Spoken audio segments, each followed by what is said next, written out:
Good afternoon, folks. Thank you for joining us. My name is Isaac Zablocki. I'm Director of Film Programs here at the Marlene Meyerson JCC Manhattan, and you're here for the Israel Film Center Festival's conversation for the film The Swimmer. It screened last night and is available virtually throughout the week, so please help spread the word and let your friends know about this film and all the other fabulous films that we are screening this week. Today at 5 p.m. in person, we are screening the film Queen Shoshana. Please join us and tell your friends about that. And of course, it will be available virtually as well. Tomorrow night is our Tikkun Shavuot, our all-night program, and The New Black, the Shababnikim. Season 2, episode 1, 2, and 3 will be screening at the Tikkun with thanks to HiFlix, and you could join us for that if you're night owls and joining us for our all-night event. Otherwise, you could, of course, watch it virtually as well. We're really excited to host today this conversation for The Swimmer, a beautiful film out of Israel that I think speaks very universally. I'm excited to hand things over to our director of our Center for Arts and Ideas and our Center for Israel. So I think this makes a perfect combination. Udi Urman. Udi, over to you. Folks at home, if you have any questions, please put them in the chat, and when it's time for that, we will call on you. Thank you very much. Over to you, Udi. Thank you, Isaac, and welcome everyone, and welcome Adam. Thank you so much for joining us. Adam is the director of the movie The Swimmer, and he also wrote it. Where are you now, Adam? I'm speaking from Berlin. From Berlin. In beautiful Berlin. Thank you for inviting me. I'm really happy to be here.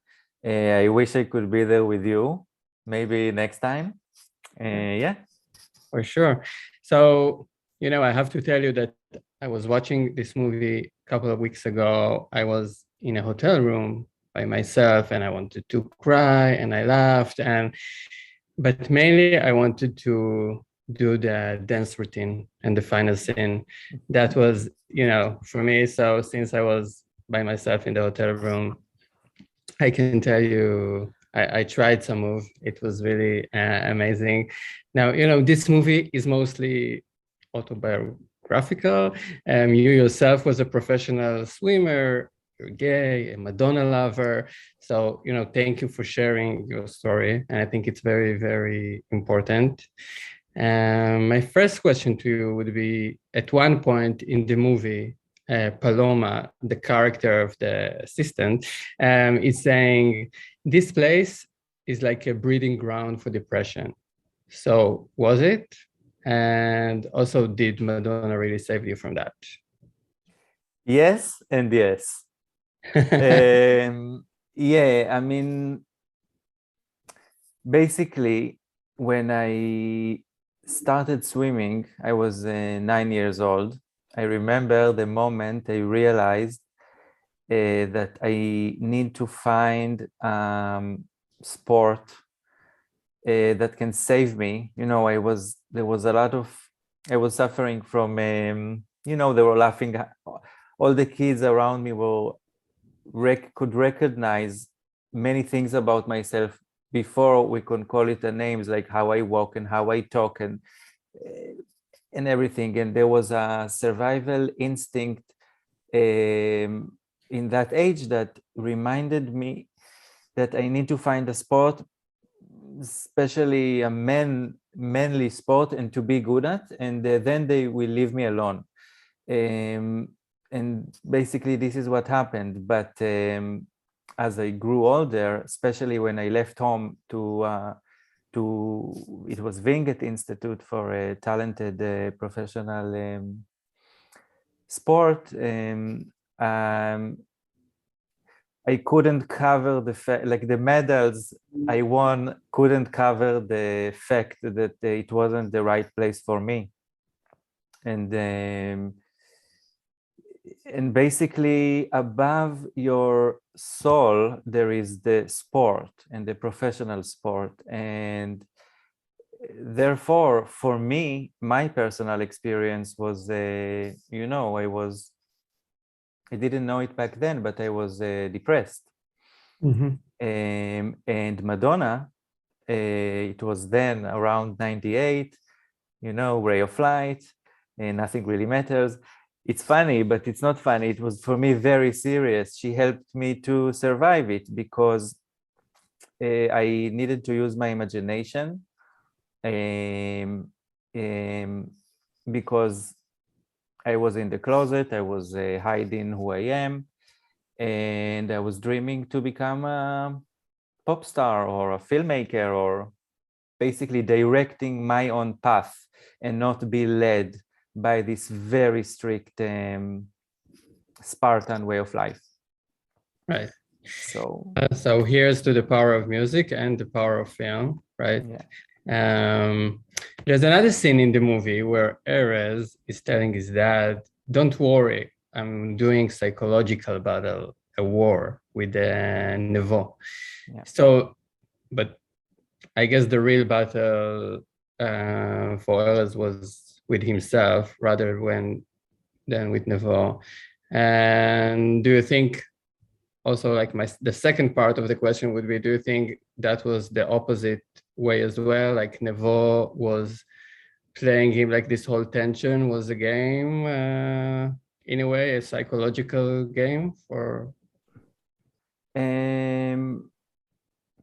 I guess, and again, it's my personal experience, but since I was so young, I realized that there is something wrong with me, and I needed to kind of becoming a really manipulative person in order to survive. So for me, this moment in the film when he's telling his father this answer, it's another manipulation, very layered in the way his defense and survival mechanism works. So there is not like the only one truth, I guess, will be the emotions he feel towards Nevo, which are stronger than him and stronger than his dream to be the best swimmer he can, etc., etc. So I guess it's not, maybe it was the truth for this specific moment, but it's not saying that 5 minutes later it's changed. I guess he's giving this answer to his father because he's clever and he knows that, again, this answer will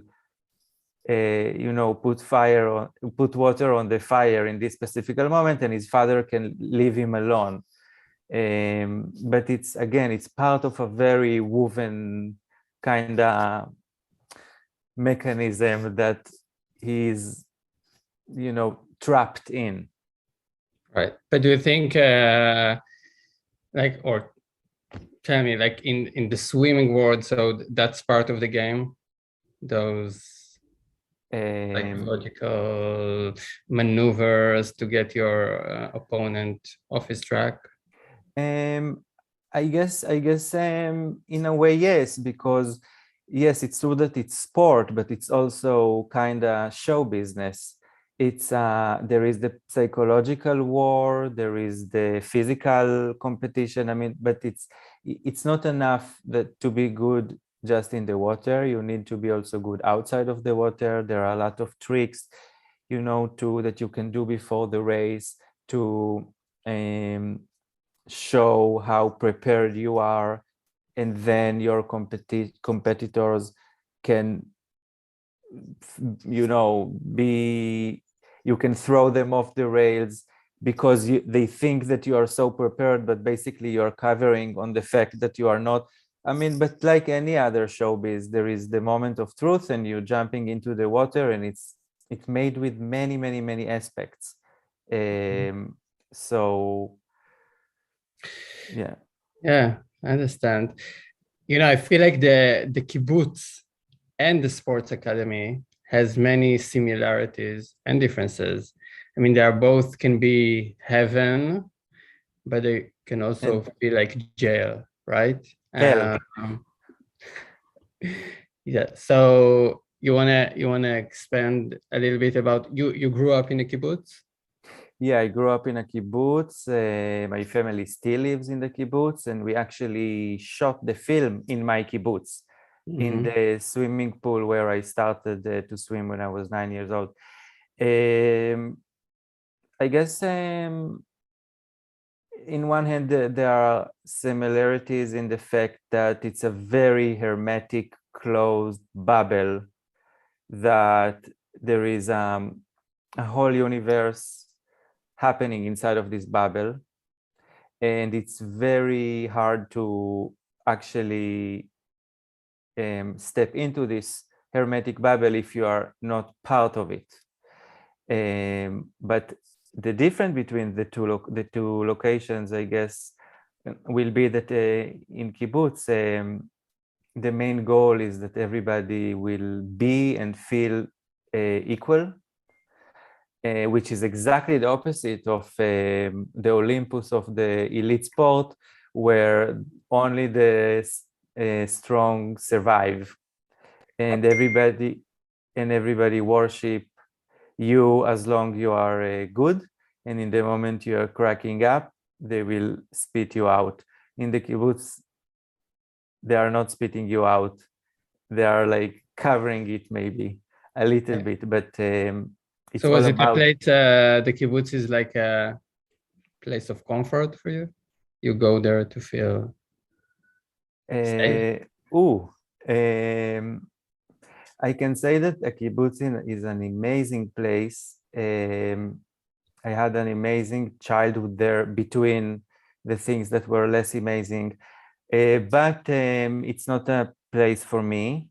I left it a long time ago.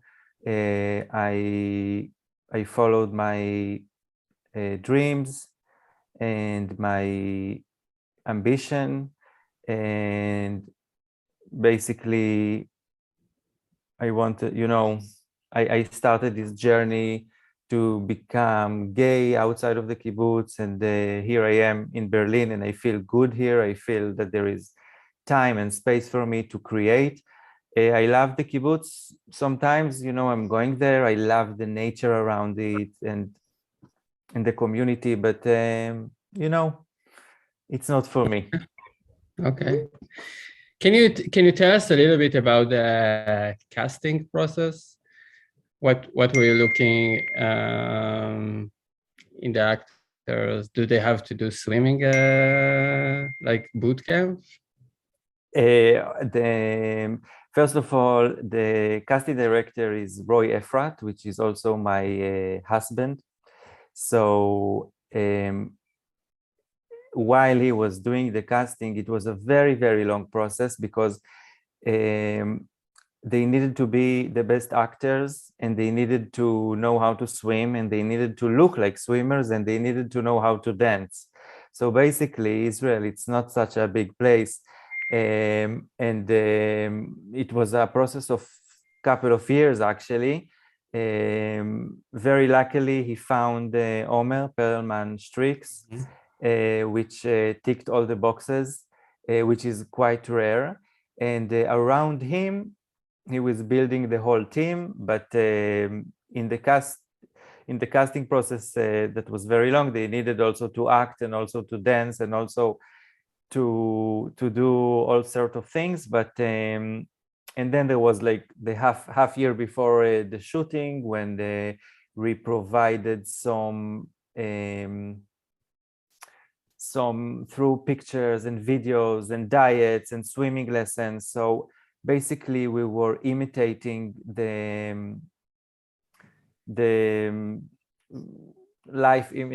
art imitates life. And it's like a magic, or to make a film, it's like a magic that happened, that suddenly everything came together and they looked like real swimmers, which was very important to me, because with this film I felt like the fact that I was a swimmer myself, I felt that it's an opportunity that I can give to open a door, like I said, to a very hermetic, closed world, that if you are not there, it's very hard to you don't really know what's going inside of it. You always, the maximum you see, the winner, or you see like the competition, but the competition is such a tiny percent of the whole process, which can be so hard and so long. But Roy, which also did the choreography for the last scene together with the dancer Mami Shimazaki, he captured it, and I'm in love with the result. I'm in love with him, and I'm in love in the results. So yeah, it's beautiful. It really is. I want to ask you a question. It's not about the movie, but it's interesting to hear your point of view. So there's a big debate in the United States, and I guess in the whole sports world these days, about trans swimmers. A trans man who going to swim for a women's team, and the opposite. And I read an article, about that case, came to court about the women's swim team, and that one of the competitor there is a trans woman, and there's a big debate whether to let her swim with the women. So I was wondering, what do you think about it? I have to say that I heard about it. I didn't put so much thought into it because I'm generally not really into competitions. I think that of course, I think if I will let her swim and I will let her win, and I don't care about it as long as somebody is doing what he loves passionately. So this is my answer. I mean, and before we'll let the audience we'll give them a chance to ask you questions, and if you have anything, our friends here at the Zoom, you're welcome to put your question in the chat. I want to ask you about what are you doing in Berlin? What happened, and what are you working on next? What can we expect from you? What can we see next? What's coming up? So what I'm doing in Berlin is writing my next film, which going to be a musical, like the last thing of the Swimmer, but the whole film. It's something I always wanted to do. It is happening in the desert next to where I grew up. Talking about my kibbutz, I have a very strong connection to the nature around it. But it's going to be full of dance and music. Another gay story through the centuries. And I'm really excited, for you to see it. And but I'm completing now the script and the songs, and then I will just need to find money. You're composing them? Yes, I also composed the song of the final scene on the Swimmer. But I did it in collaboration with the band, the Penelopes, which wrote the music for the whole film, the Swimmer. As music was a very important part of the film, it was like another character almost, as it reflects what's the mood and what's going on inside Erez's head. So yes. Okay, it's interesting. I think the Swimmer has a very unique aesthetics, and I wonder if this is what you're gonna take with you to the other, for your next film. And I'm looking forward to see it and to see how you translate it, because it was very unique and different.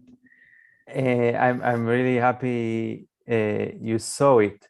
I started my film career as a costume designer and art director in films because this is how I actually learned how to make films.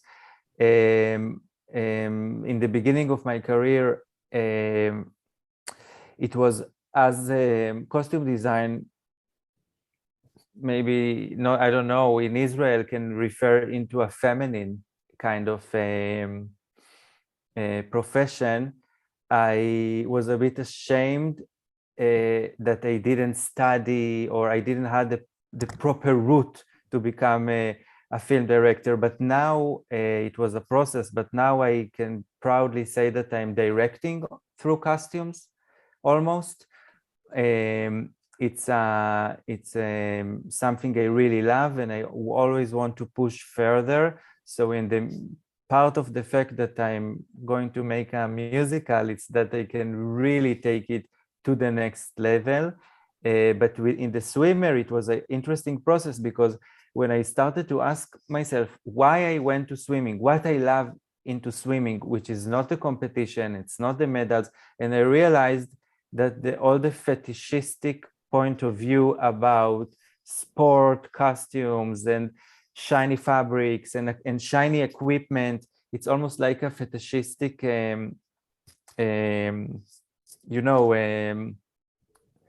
it's a very, very big part of sport.